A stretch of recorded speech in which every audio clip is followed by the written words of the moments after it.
My dad suddenly banned us from visiting one specific place. When I was growing up, my family spent every summer at a small lakeside cabin that had belonged to my grandparents for decades. It was our favorite place in the world. We fished off the dock, roasted marshmallows by the fire, and stayed up late telling stories while listening to the water against the shore. My dad loved that cabin more than anyone, so when he suddenly announced that we were never allowed to gather again, nobody could understand why.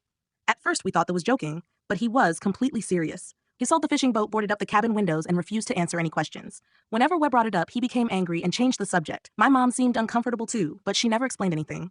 Years passed, and the cabin slowly became one of those family mysteries nobody talked about. Then one Thanksgiving, when I was 23, my dad had a little too much to drink. During dinner, someone casually mentioned the lake, and for the first time in years, she went completely silent. Finally, he looked at me and said, "You want to know why I banned Eve Ryan from going there?" The entire table froze. He stared at this plate for several seconds before speaking. "When I was 16, I said you're unclean, I found something in those woods." The room became quiet. According to my dad, it happened during a summer storm. He and my uncle were exploring a section of forest behind the cabin when they discovered a narrow trail neither of them had ever seen before. Curious, they followed it deep into the woods until they came across an abandoned building hidden among the trees. It looked older than anything around the lake. The window, were broken and the roof was collapsing, but what disturbed them was the front door. Someone had recently painted a message on it. Don't air being teenagers, they ignored the warning. Inside, they found dusty furniture, old photographs, and signs that someone had lived there years ago. Then my dad noticed something strange. Every clock in the building had stopped at exactly the same time, 2:47 a.m. So they searched the house, they found a locked basement door. My uncle managed to force it open.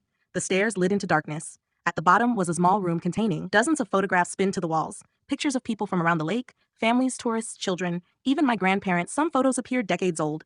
Others looked recent. Then my dad noticed something terrifying. One photograph showed him and my uncle standing outside the cabin earlier that same day. Someone had taken it without them knowing. The boys ran out of the building and never looked back. But the story didn't end there. That night, while everyone slept, my dad woke up to see a figure standing at the edge of the lake staring directly at the cabin, and had thought it was a person until it stepped into the water and disappeared beneath the surface without making a sound.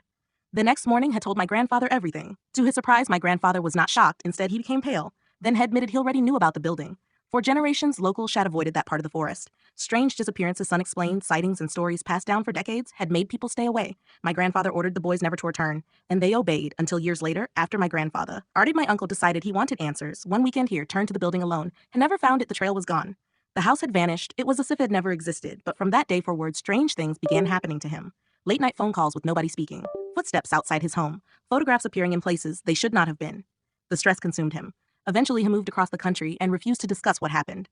My dad said that was the moment he realized some mysteries should stay buried. Then he revealed the final reason he banned us from the lake. A year before he closed the cabin, he had gone back one last time by himself. While cleaning out the property, he found a photograph tucked inside a drawer. The picture showed our family standing outside the cabin.